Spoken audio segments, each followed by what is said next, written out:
வணக்கம் அன்பு நேயர்களே, வெல்கம் பேக் சங்கர் அஃபீஷியல். நம்முடைய சேனல்ஸில் இந்த 17வது சட்டமன்ற தேர்தல் 23/4/2026 அன்று தமிழகம் நடைபெற்றுச்சு இல்லைங்களா?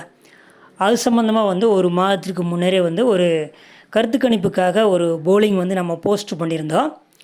அதாவது நேயர்களுக்கு வணக்கம், யாருக்கு நீங்கள் வாக்களிக்க விரும்புகிறீர்கள் என்று உங்களுக்கு நீங்கள் விருப்பப்படுவர்கள் மட்டும் நீங்கள் தகவல் தெரிவிக்கலாம், பதிவு பண்ணலான்னு சொல்லி ஒரு போல் ஆப்ஷன் நம்ம போஸ்ட்டில் அப்லோடு பண்ணியிருந்தோம்.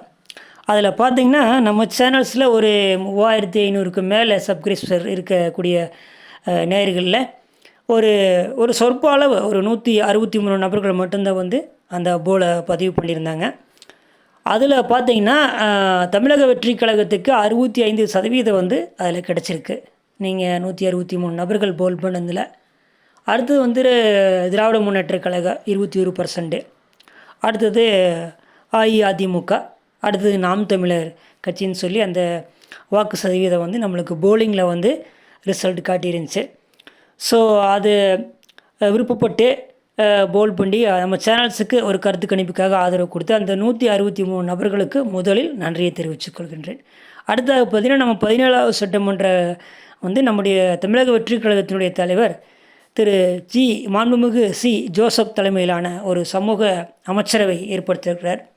பல்வேறு சமூகங்களையும் பிரித்து அவர் பாகுபாடின்றி அமைச்சரவை இடம்பெற செய்திருக்கிறார். அந்த அமைச்சர்களுக்கு பார்த்திங்கன்னா மக்களுக்காக சேவை செய்கிறதுனால நம்ம சென்னையில் உள்ள அடையாறு, கிரீன்வேஸ் ரோடு அடையாறு ஒரு மிக முக்கிய ஒரு பங்கு வகிக்கக்கூடிய இடம். அதாவது தமிழ்நாடு அரசினுடைய உயர் அதிகாரிகள், அமைச்சர் பெருமக்கள், நீதிமன்ற நீதிபதிகள், உயர்நீதிமன்ற நீதிபதிகளெல்லாம் குடியிருக்கக்கூடிய ஒரு பங்களாக்கள். அந்த பங்களாக்களில் இப்போ அமைச்சர்களுக்கு முதல் கட்டமாக 22 அமைச்சர்களுக்கு மட்டும் பங்களாக்கள் ஒதுக்கீடு செய்யப்பட்டிருக்கிறது. அவற்றினுடைய விவரங்களை இந்த வீடியோவில் நாம் பார்ப்போம். முதலமைச்சர் உட்பட 12 நபர்களுக்கு இன்னும் பங்களாக்கள் ஒதுக்கப்படவில்லை. மாண்புமிகு அருண்ராஜ் அவர்கள் நாமக்கல் மாவட்டம் திருச்செங்கோடு சட்டமன்ற தொகுதியில் இருந்து தேர்ந்தெடுக்கப்பட்டிருக்கிறார். MPBS முடித்தவரான இவர் மக்கள் நல்வாழ்வு மற்றும் குடும்ப நலத்துறை அமைச்சராக பொறுப்பேற்றிருக்கிறார். இவருக்கு அடையாறு பசுமைவழி சாலையில் உள்ள NPN 27 முல்லை பங்களா ஒதுக்கீடு செய்யப்பட்டிருக்கிறது. அடுத்ததாக தூத்துக்குடி மாவட்டம் தூத்துக்குடி சட்டமன்ற தொகுதியிலிருந்து தேர்ந்தெடுக்கப்பட்டிருக்கிறார் ஸ்ரீநாத் அவர்கள். இவர் +2 முடித்தவர், பரதர் சமூகத்தை சார்ந்தவர். இவருக்கு இவர் மீன்வளம் மற்றும் மீன்வள நலத்துறை அமைச்சராக பொறுப்பேற்றிருக்கிறார். இவருக்கு பசுமை வழிச்சாலையில் உள்ள NPN 15 தாமிரபரணி பங்களா ஒதுக்கீடு செய்யப்பட்டிருக்கிறது. அடுத்ததாக மாண்புமிகு திருமதி கமலி அவர்கள், இவர் திருப்பூர் மாவட்டம் அவினாசி தனி சட்டமன்ற தொகுதியிலிருந்து தேர்ந்தெடுக்கப்பட்டிருக்கிறார். BA B.Ed பட்ட படிப்பை முடித்திருக்கிறார். இவருக்கு கால்நடை பராமரிப்பு துறை அமைச்சராக ஒதுக்கப்பட்டு பதவியேற்றிருக்கிறார். இவருக்கு சென்னை பசுமை வழி சாலையில் உள்ள NCBN பங்களா 16 ஒதுக்கப்பட்டிருக்கிறது. இவர் பறையர் சமூகத்தை சார்ந்தவர் ஆவார். அடுத்ததாக மாண்புமிகு ராஜ்குமார் அவர்கள், இவர்கள் கடலூர் கடலூர் சட்டமன்ற தொகுதியிலிருந்து தேர்ந்தெடுக்கப்பட்டிருக்கிறார். வன்னிய சமூகத்தை சார்ந்தவர். டிப்ளமோ மெக்கானிக்கல் இன்ஜினியரிங் படிப்பை முடித்திருக்கிறார். இவருக்கு பசுமை வழிச்சாலையில் உள்ள பொதுப்பணித்துறைக்கு சொந்தமான BBN 3 பாமணி பங்களா ஒதுக்கீடு செய்யப்பட்டு உள்ளது. இவர் வீட்டு வசதி மற்றும் நகர்ப்புற வளர்ச்சித்துறை அமைச்சர் ஆவார். அடுத்ததாக மாண்புமிகு காந்திராஜ் அவர்கள், இவர் ராணிப்பேட்டை மாவட்டம் அரக்கோணம் தனி சட்டமன்ற தொகுதியிலிருந்து தேர்ந்தெடுக்கப்பட்டிருக்கிறார். இவர் கூட்டுறவுத்துறை அமைச்சராக பொறுப்பேற்றிருக்கிறார். BA ITI டிப்ளமோ முடித்திருக்கிறார். இவருக்கு பொதுப்பணித்துறை சார்பாக NPN 12A சிறுவாணி பங்களா ஒதுக்கீடு செய்யப்பட்டுள்ளது. இவர் பறையர் சமூகத்தை சார்ந்தவர் ஆவார். அடுத்ததாக மாண்புமிகு ஜெகதீஸ்வரி அவர்கள், BSc பட்டதாரியான இவர் நாடார் சமூகத்தை சார்ந்தவர். விழுப்புரம் மாவட்டம் ராஜபாளையம் சட்டமன்ற தொகுதியிலிருந்து தேர்ந்தெடுக்கப்பட்டிருக்கிறார். இவர் சமூக நலன் மற்றும் மகளிர் மேம்பாட்டுத்துறை அமைச்சராக பொறுப்பேற்றிருக்கிறார். இவருக்கு பொதுப்பணித்துறை கட்டுப்பாட்டில் உள்ள பசுமை வழிச்சாலையில் உள்ள NPCN 19 பங்களா வழங்கப்பட்டு உள்ளது. அடுத்ததாக மாண்புமிகு ராஜேஷ்குமார் அவர்கள், கன்னியாகுமரி மாவட்டம் கிள்ளியூர் சட்டமன்ற தொகுதியிலிருந்து 3வது முறையாக தேர்ந்தெடுக்கப்பட்டிருக்கிறார்.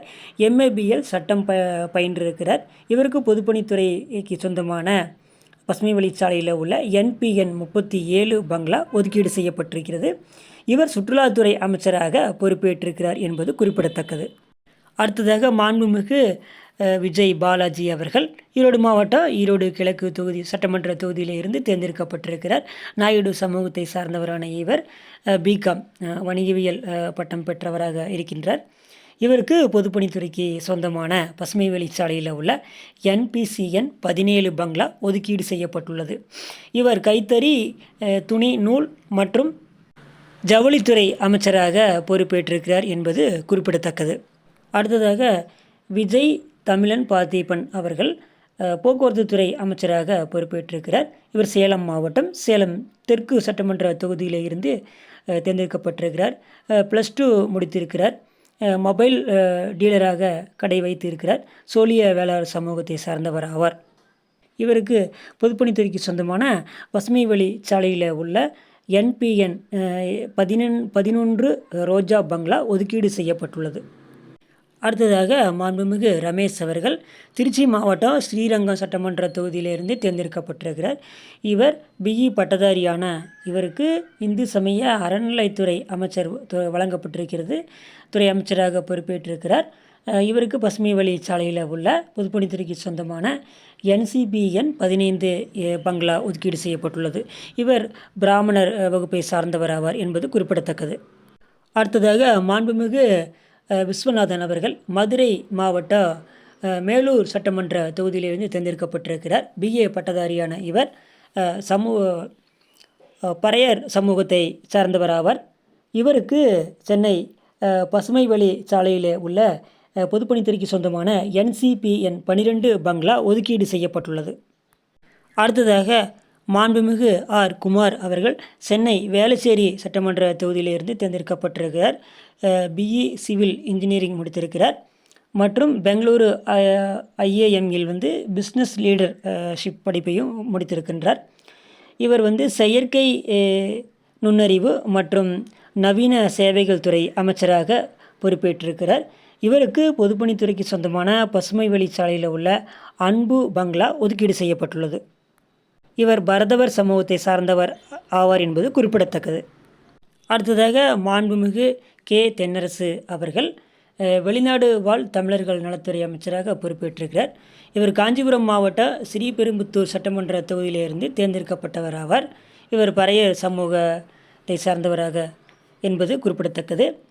இவருக்கு பொதுப்பணித்துறை சார்பாக பசுமை வழிச்சாலையில் உள்ள பொதுகை பங்களா ஒதுக்கீடு செய்யப்பட்டுள்ளது. கல்வி தகுதி 10ஆம் வகுப்பு வரை முடித்திருக்கிறார் என்பது குறிப்பிடத்தக்கது.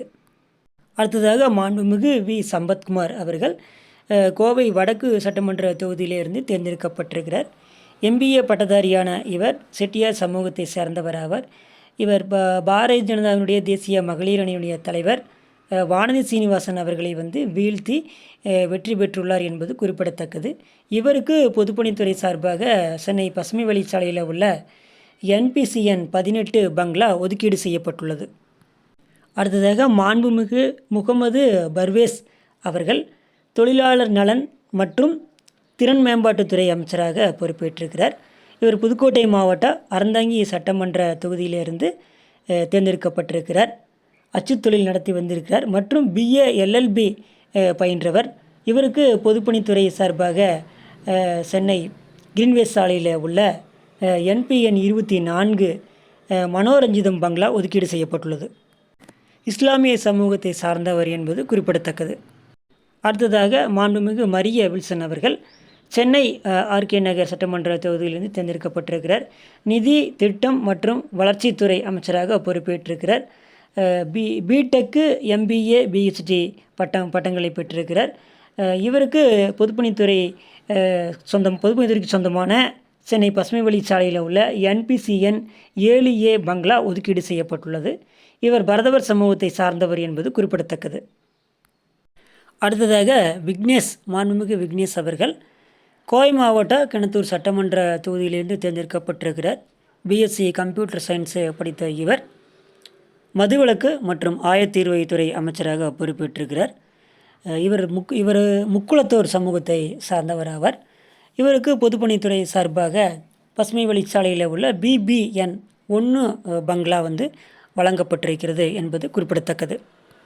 அடுத்ததாக மாண்புமிகு ஷாஜஹான் அவர்கள் IUML என்று சொல்லக்கூடிய இந்திய யூனியன் முஸ்லீம் லீக் கட்சியை சார்ந்தவர். தஞ்சாவூர் மாவட்டம் பாபநாசம் சட்டமன்ற தொகுதியிலிருந்து தேர்ந்தெடுக்கப்பட்டிருக்கிறார். BSc பட்டதாரியான இவர் சிறுபான்மை நலத்துறை அமைச்சராக பொறுப்பேற்றிருக்கிறார். இவருக்கு பொதுப்பணித்துறைக்கு சொந்தமான பசுமை வழிச்சாலையில் உள்ள NCBN 1 பங்களா வழங்கப்பட்டிருக்கிறது.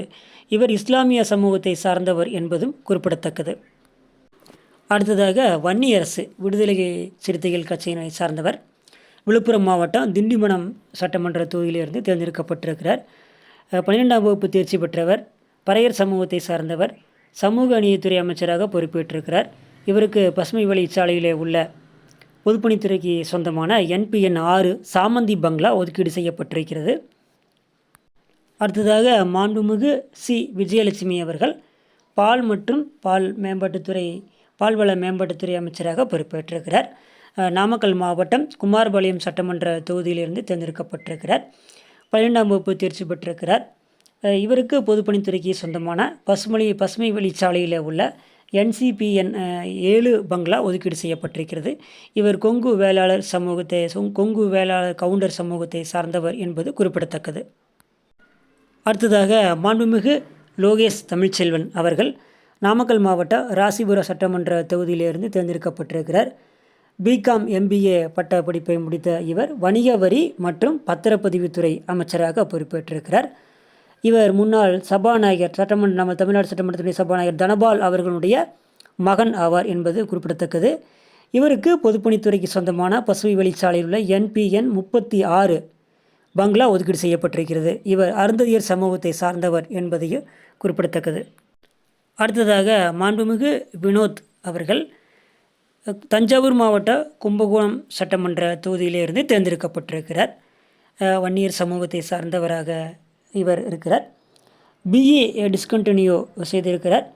இவர் வேளாண்மை மற்றும் உழவர் நலத்துறை அமைச்சராக பொறுப்பேற்றிருக்கிறார். இவருக்கு சென்னை பசுமை வழிச்சாலையில் உள்ள பொதுப்பணித்துறைக்கு சொந்தமான BBN 2 பங்களா ஒதுக்கீடு செய்யப்பட்டிருக்கிறது.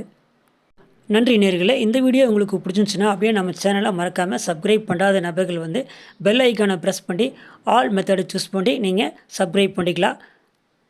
அப்போ தான் நான் போடுற வீடியோ உங்களுக்கு உடனுக்குடன் நோட்டிஃபிகேஷனாக அங்கே வரும் என்பதை இங்கு நடைபெறுத்த விரும்புகின்றேன். மற்றும் ஒரு இது போன்ற வீடியோவில் சந்திக்கும் வரை உங்களிடமிருந்து விடைபெறுகின்றேன். நன்றி. வாழ்க வளமுடன்.